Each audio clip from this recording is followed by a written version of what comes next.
Hello viewers, কেমন আছেন সবাই? আশা করি সবাই খুব ভালো আছেন। তো ভিউয়ার্স, আজকে আমি আপনাদেরকে শেয়ার করতে যাচ্ছি মালয়েশিয়ার প্রাকৃতিক সৌন্দর্যের দৃশ্য।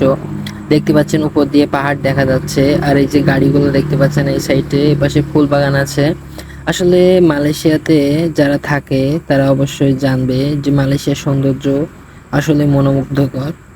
আর এই যে ছোট ছোট দোকানগুলো দেখছেন না, মালয়েশিয়াতে এগুলো প্রচুর পরিমাণে দেখা যায় রাস্তার সাইডে। পানি বেচে, বিভিন্ন খাবার দ্রব্যাদি তারা বেচে। আর আপনাদেরকে মেন উদ্দেশ্য করে যেটা দেখানোর চেষ্টা করব, এই যে দেখতে পাচ্ছেন এইটার বলে পাচার। পাচার। তো যেটা বলছিলাম আপনাদের, যেটা আর কি দেখানোর জন্য আর কি আমি আজকের এই ভিডিওটা করেছি, যে পাহাড়ের ভিতর দিয়ে একটা রাস্তা গেছে মালয়েশিয়াতে। এটা সব জায়গাতে আছে, তবে আমি যেখানে গেছিলাম পাহাড়ের ভেতর দিয়ে একটা রাস্তা গেছিল, ওইটা দেখানোটাই আর কি উদ্দেশ্য ছিল। তো আমি বাসে ছিলাম, একজন আর কি প্যাসেঞ্জার বাস থেকে নেমে গেছিল। তো এখানে বাসটা থামছিল। পরে দেখতে পাচ্ছেন মালয়েশিয়াতে কিন্তু সবসময় আম গাছে আম হয়, সবসময় 12 মাস। আর যে দেখতে পাচ্ছেন পাহাড়টা ওই উপর দিয়ে দেখা যাচ্ছে, ওই পাহাড়টার ভিতর দিয়ে আসলে রাস্তাটা গেছে।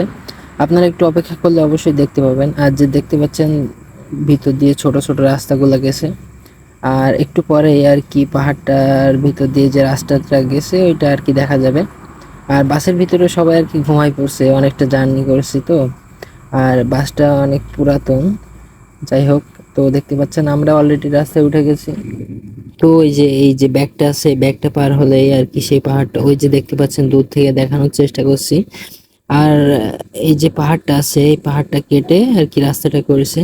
মালয়েশিয়াতে এমন অনেক জায়গাতে আছে, শুধু মালয়েশিয়া বলে না, সব দেশেই আছে।